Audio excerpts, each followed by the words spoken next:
안녕하세요. 독일어 신문을 읽어준 남자 독신남입니다. 20년 동안 제가 독일에서 독일어 신문을 읽어왔지만 배터리 산업에서처럼 이렇게 결단력 없는 독일을 보여주는 모습도 없었습니다. 신문에서 말하는 독일이라는 나라는 산업에 있어 포기할 것은 빠르게 포기하고 해야 하는 것은 주도 면밀하게 계산해 과감한 행보를 보였던 나라입니다.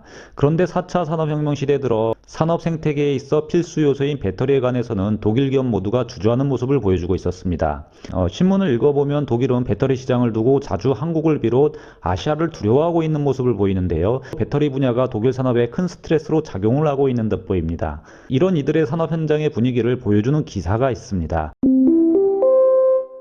독일 유럽 경제주간지 디 비어트사포크는 2018년 2월 12일 그들 모두는 디젤 차량과 함께 은퇴하기를 원한다는 제목의 기사를 썼던 적이 있었습니다.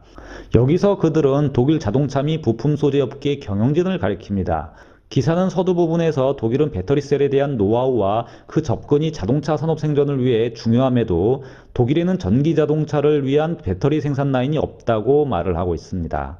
그리고 기사는 이에 대한 이유로 독일 자동차 업계의 배터리 산업에 대한 공포심을 거론하고 있습니다. 기사에 따르면 독일 최고 자동차 부품업체 보쉬 최고 경영자 볼크마 덴더는 배터리 생산 라인 구축에 의구심을 가지고 있고 여기에는 수많은 리스크가 숨어 있다고 주장하고 있습니다. 특히 아시아 제조업체 한국, 일본, 그리고 중국 등은 기술적으로 이미 멀리 가 있고 누구보다 싸게 생산할 수 있다고 말을 합니다. 최고 경영자 볼크마 덴더는 2017년 말 배터리 산업에 본격적으로 도전할지 결정을 하려고 했지만 2018년이 되어서도 결정을 하지 못했다고 기사는 당시의 분위기를 아주 상세히 전하고 있습니다. 그런데 이렇게 문제를 차일피일 미루는 모습은 보쉬만이 아니었습니다. 독일 산업에 있어 전반적으로 나타나는 모든 경영진의 모습이었습니다. 이 모습만 딱 떼어서 보고 있으면 무기력한 모습을 그대로 보여줍니다. 컨티넨탈, 다임러벤츠사 그리고 BMW사도 마찬가지로 배터리 사업 진출에 대해 두려워하고 있다고 기사는 전합니다. 기사는 늘 그렇듯 이들 모두는 독일 자동차 산업의 미래를 위해 배터리 셀에 대한 노하우를 지배하는 것이 얼마나 중요한지 공개적으로 이를 강조하고 있다고 말을 하고 있습니다. 그러나 구체적인 투자에 관한 얘기가 나오면 모두가 주저하고 있다고 기사는 밝히고도 있습니다. 기사의 제목 그들 모두는 디젤 차량으로 은퇴하기를 원한다는 이 한 문장에는 독일 자동차 업계의 공포가 그대로 담겨 있습니다. 독일 자동차 산업을 끌고 가기 위해 배터리에 대한 노하우 확보는 절실하나 한국 기업 등을 비롯해 아시아의 공세를 뚫고 나갈 구체적인 대안이 없고 용기도 없는 모습을 적나리 보여주고 있는 겁니다. 즉 독일 대부분의 자동차 경영진은 내연기관 자동차와 함께 은퇴하고 싶어하는 무기력한 모습이라는 것이죠. 매체는 시간이 지날수록 배터리 수요는 더더욱 커져갈 것이고 케이블 없이 사용하는 기기들은 날로 늘어가고 있다고 말을 합니다. 그리고 이는 리튬이온 배터리에 대한 수요 폭발로 이어지고 있다고 신문은 밝히고 있습니다. 즉 4차 산업혁명 시대에 배터리 공급 라인을 확보하는 것이 그 나라 산업 생태계를 좌우한다는 주장이기도 합니다. 그리고 배터리 공급을 확보하는 가장 확실한 것은 생산 라인 구축이라는 신문의 주장은 타당합니다. 왜냐하면 친환경 분야부터 자동차 그리고 미래산업 드론 및 여러 기기들이 모두 배터리 산업을 소유한 국가에 의존적일 수밖에 없기 때문입니다. 더욱이 독일의 자동차 산업은 배터리 공급에 관해 불안한 위치에 놓여 있습니다. 아무리 차를 잘 만들어도 배터리가 없으면 차를 생산하지가 못하게 되죠. 이런 상황이 언젠가 올 것이라고 독일은 보고 있습니다. 즉 지금 독일 산업계 최대 이슈는 이제 이 배터리 공급 라인의 안정성 문제를 해결해야 하는 문제가 가장 큰 어젠다입니다. 최근 폴크스바겐의 배터리 내재화 전략은 여러 방면으로 해석이 가능하지만 가장 큰 이유는 우선 배터리보다 배터리 공급 안정화를 택한 것으로 울며 겨자 먹기로 선택한 배경이 깔려 있습니다. 왜냐하면 기업의 운명을 건 해보지도 않은 그리고 모두가 안 된다고 얘기하는 이렇게 엄청난 리스크가 있는 사업에서 싸움을 시작해야 하는 겁니다. 기사는 디어크후베 자워 배터리공학 아켄 공대 교수의 말을 인용하며 독일이 만약 배터리 생산에 뛰어들겠다면 그 순간은 지금이어야 할 것이라며 기다릴수록 시장 진입 비용은 더더욱더 커질 것이라고 주장하고 있다고 설명을 합니다. 그러나 그 누구도 배터리셀을 만들겠다고 나서지는 못했습니다. 무엇보다 유럽 배터리 연합이 2017년 구축되었지만 실제 산업 현장에서는 이에 대한 리스크 해소를 할 방법을 찾지 못해 주춤거렸고 가장 중요한 것은 양산화에 성공할 것인가라는 이 점에 자신감이 없었기 때문입니다. 그런데 이런 독일의 산업계의 분위기와는 달리 결단력을 보이며 유럽에 배터리 공장을 짓겠다고 혜성과 같이 나타난 사람이 있었습니다. 이로 인해 유럽은 배터리 생산에 구체적인 계획을 다듬어가기 시작합니다. 시작합니다. 마치 독일 산업계 및 유럽에는 구세주 같은 사람이었죠. 그 사람이 바로 피터 칼슨으로 노스볼트의 창업자입니다. 그는 테슬라의 매니저로 일했으며 유럽 에너지 회사 바텐발, 자동화 및 로버트 회사 ABB, 그리고 트럭업체 스카니아로부터 투자를 받아 노스볼트라는 이름으로 배터리 프로젝트를 진행하게 되었다고 신문은 밝히고 있습니다. 여기서 스웨덴의 트럭회사 스카니아와 세계적인 자동화 회사 ABB는 각각 1천만 유로씩을 노스볼트에 투자를 합니다. 그리고 ABB는 생산라인 자동화에 대한 노하우를 전달하며 노스볼트를 성장시켰습니다. 그럼 지금 노스볼트는 어느 정도까지 성장을 했을까요? 신문에서는 종종 노스볼트를 배터리 업계의 다크호스로 부르고 있습니다. 이 회사에 대해 알 수 있는 것은 극히 일부입니다. 왜냐하면 양산 경험이 없기 때문에 정말 어느 정도의 기술력을 가지고 있는지 판단할 표본 자체가 없습니다. 그리고 노스볼트는 이제 막 성장하는 스타트업 회사입니다.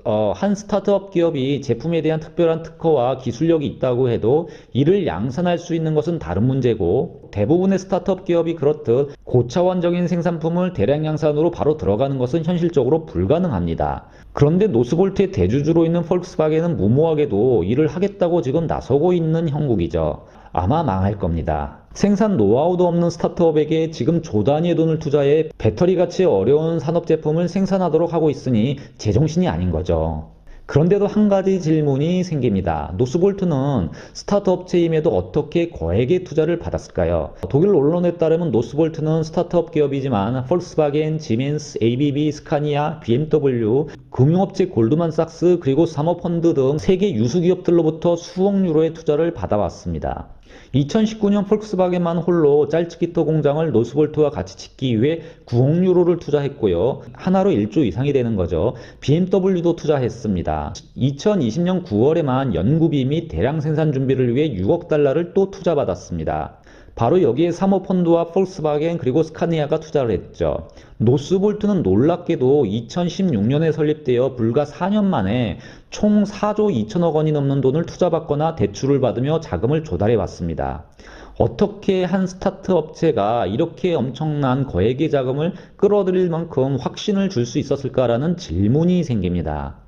이를 위해서는 노스볼트가 어떤 회사인지 아는 것이 아주 중요합니다. 물론 노스볼트를 검증할 데이터는 없습니다. 그런데 유추해 볼 수는 있습니다. 잠시 예를 돕기 위해 독일 증권가에 나온 기사를 하나 소개해 드리겠습니다. 2020년 12월 31일 작성된 글이고요. 제목은 배터리 자이언트 노스볼트입니다. 기사는 지난 수년 동안 독일 기업 폴크스바겐, 지멘스, ABB 등 이 경험도 없는 스타트업 기업에게 수억 유로를 투자해왔다고 밝히고 있습니다. 그리고 노스볼트는 무엇이 특별한가라는 질문을 던집니다. 기사는 노스볼트는 전기자동차 업계의 이다나 니콜라와 비슷한 면이 있다고 설명을 하고 있습니다. 기사에 따르면 놀랍게도 노스볼트의 특징은 자신이 소유한 특별한 기술이 없다는 데 있습니다. 이는 특허만 봐도 알 수 있다고 말을 합니다. 2020년 기준 노스볼트의 특허는 전체에 2개밖에 없는 것으로 독일 배터리 업체 바르타는 매달 적어도 1개의 배터리 특허를 출원하고 있는 것에 비해 소유한 특허가 전무하다고 밝히고 있습니다. 그러면 노스볼트는 무엇으로 투자를 받았을까라는 질문이 더 크게 생깁니다. 노스볼트는 2019년 기사를 보면 자금은 충분하고 증시 상장도 필요 없을 정도로 풍부한 유동성을 가지고 있습니다. 특허도 없는 이 스타트업 기업 노스볼트에 무엇을 보고 투자가와 은행들은 자금을 집어넣고 있는 것일까요? 다시 기사 서두 부분으로 돌아가 노스볼트는 니콜라와 비슷하다는 설명에 집중할 필요가 있습니다. 기사는 이 두 회사가 갖는 공통점은 바로 실행력이라고 말을 합니다. 매체는 니콜라와 노스볼트는 자신들의 비전을 개발하고 산업 파트너를 발굴해내 끌어낼 수 있는 실행 능력이 있다고 밝히고 있습니다. 즉 이 스타트 업체에게 짧은 기간 이 거대한 자본이 몰린 건 노스볼트가 어떤 특허가 있어서가 아니라 전기자동차 배터리를 가격 경쟁력 있게 양산할 수 있다는 믿음 때문이었습니다. 노스볼트 팀은 계획에 대한 구현 능력을 인정받은 스타트 업체입니다. 그리고 유럽 금융시장의 분위기는 지금 노스볼트가 양산에 성공하는 것은 기정사실로 받아들이고 있습니다. 오히려 관심사는 여기서 더 나아가 노스볼트가 세계 최고 수준으로 성장해 유럽 시장을 선도하게 되는지가 관건이라고 금융 전문가는 밝히고 있습니다. 물론 김치 국물부터 마시는 얘기죠. 노스볼트가 성장하기 위해서는 넘어야 할 산이 수없이 많다는 것은 누구나 다 아는 사실입니다. 그리고 폴크스바겐은 이 허황된 노스볼트의 꿈에 운명을 걸었습니다. 놀랍게도 이런 폴크스바겐의 배터리 투자에 금융시장은 좋은 점수를 주고 있는데요. 폴크스바겐은 대략 시가총액의 3분의 1 정도를 지금 배터리에 투자하겠다고 나서고 있는 겁니다. 이 정도면 이제 자동차 회사라기보다 배터리 회사로 전환하겠다는 말로도 들립니다. 그런데 폴크스바겐의 운명을 노스볼트에 맡기겠다는 발표가 있은 3월 폴크스바겐의 증시는 연고점을 향해 달리고 있습니다. 즉 금융시장이 노스볼트의 양산화 계획이 성공할 것이라는 확신을 가지고 있다는 이 기사의 내용이 거짓이 아닌 듯 보입니다. 그럼 금융시장은 어떻게 노스볼트 같은 스타트업 회사가 벤츠나 보쉬가 하기도 어려웠던 그 양산 기술을 극복할 능력이 있다고 판단하게 되었을까요? 노스볼트가 어떤 회사인지 그 회사의 능력을 알아보기 위한 방법 중 하나는 노스볼트의 구성원을 살펴보면 됩니다. 최근 몇 년 동안 한국 뉴스에 노스볼트가 한국의 인력을 빼가고 있다는 기사가 자주 실렸었는데요. 아주 나쁘고 비양심적인 회사죠. 다른 기업의 인력을 빼가서 성장하겠다는 것이 실력 없는 비겁한 기업처럼 보입니다. 그리고 사실 이런 류의 기사는 어제 오늘의 일이 아닙니다. 2019년에도 있었죠. 스웨덴에서 근무했던 LG화학 인력이 대거 노스볼트로 이동했던 적이 있었던 것 같습니다. 그런데 노스볼트는 원래 그런 회사입니다. 노스볼트가 인력을 빼온 건 비단 LG화학이나 한국 기업뿐만이 아닙니다. 노스볼트는 테슬라의 탑 매니저 2명에 의해 만들어졌습니다. 2020년 기준 노스볼트에는 500여 명의 직원이 일하고 있고 70여 개국의 다양한 사람들로 구성이 되어 있습니다. 즉 이 회사가 스웨덴 회사이지만 사실 스웨덴 사람들은 애초 처음부터 얼마 되지 않았습니다. 그러니까 중국 업체가 한국과 일본의 인력을 흡수한 것과는 애초 다른 차원의 회사입니다. 중국 기업이 인력을 빼오면서 중국 사람, 중국 환경과 중국 문화에 한국과 일본의 엔지니어들을 심었는데요. 아예 이 회사는 애초부터 다국적으로 경력 있는 전문가들로만 이루어져 시작한 회사가 바로 노스볼트인 겁니다. 그리고 이들은 모두 각각 세계 최고의 회사에서 일했던 사람들입니다. 독일 빌트샵 포케가 지난 2019년 노스볼트 최고 경영자 피터 칼슨과의 인터뷰했던 기사 내용을 보면 노스볼트의 인력 구성 및 이 회사가 어떤 회사인지를 자세히 볼 수가 있습니다. 먼저 이 회사의 업무 프로세스는 테슬라와 같은 회사입니다. 피터 칼슨 최고 경영자는 사업과 프로젝트를 진행하는 데 있어 테슬라에서 경험한 것을 그대로 사용하고 있다고 말을 하고 있습니다. 프로젝트를 수용하기 위해 해당 팀을 최고의 인재로 구성하고 문제를 분석해서 프로세스를 나눠 각 스텝마다 개념을 정리하고 정확하고 구체적인 목표를 설정하는 방식입니다. 여기서 핵심은 인재인데요. 이런 인재는 한 지역에서만 찾을 수 없었다고 그는 주장하고 있습니다. 2019년 당시 노스볼트의 인력은 200명이었고 40개국에서 이런 인력을 그는 찾아냈다고 밝히고 있습니다. 그리고 이들은 일본, 중국 그리고 한국에서 찾았다고 말을 합니다. 즉 각 분야에서 최고를 찾아냈다는 얘기인데요. LG화학, 소니, 파나소닉 그리고 CTL 등 모든 아시아 배터리 회사에서 인력을 빼간 것이었죠. 여기에 그치지 않고 자동화 및 소프트웨어 팀은 ABB, 지멘스, 구글, 스포티파이 그리고 이베이에서도 데리고 왔다고 그는 설명을 하고 있습니다. 놀라운 것은 노스볼트사가 지멘스와 ABB로부터 투자를 받고 있는데도 인력을 그쪽에서 데리고 왔다는 사실입니다.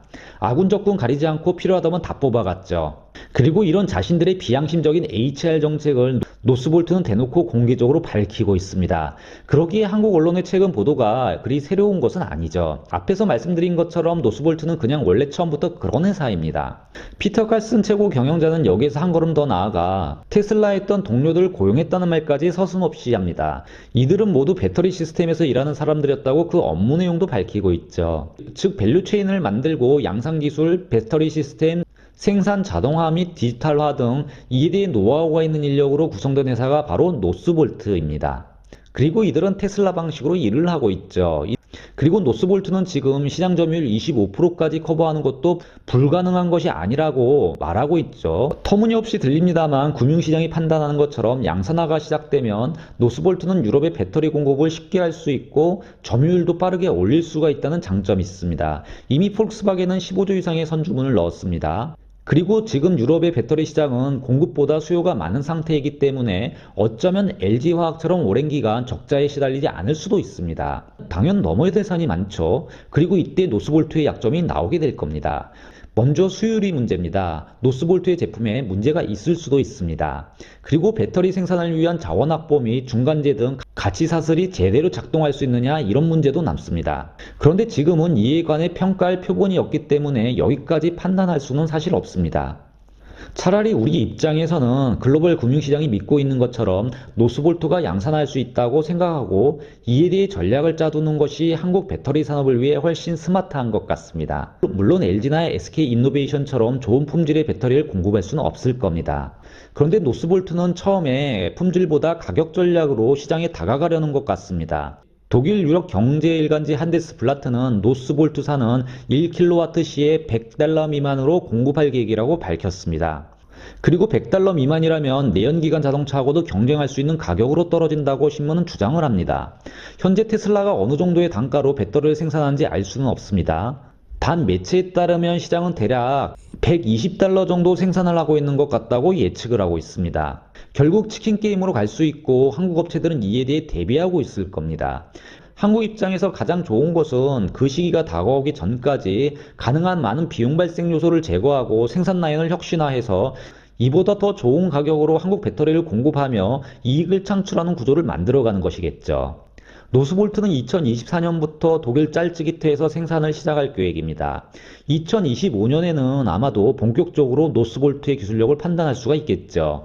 노스볼트의 운명을 건 폴크스바겐의 전략이 과연 성공할 수 있을지 귀추가 주목됩니다. 지금까지 독일어 신문의 관점으로 세상의 모든 이야기를 전하는 독일어 신문을 읽어준 남자 독신남이었습니다.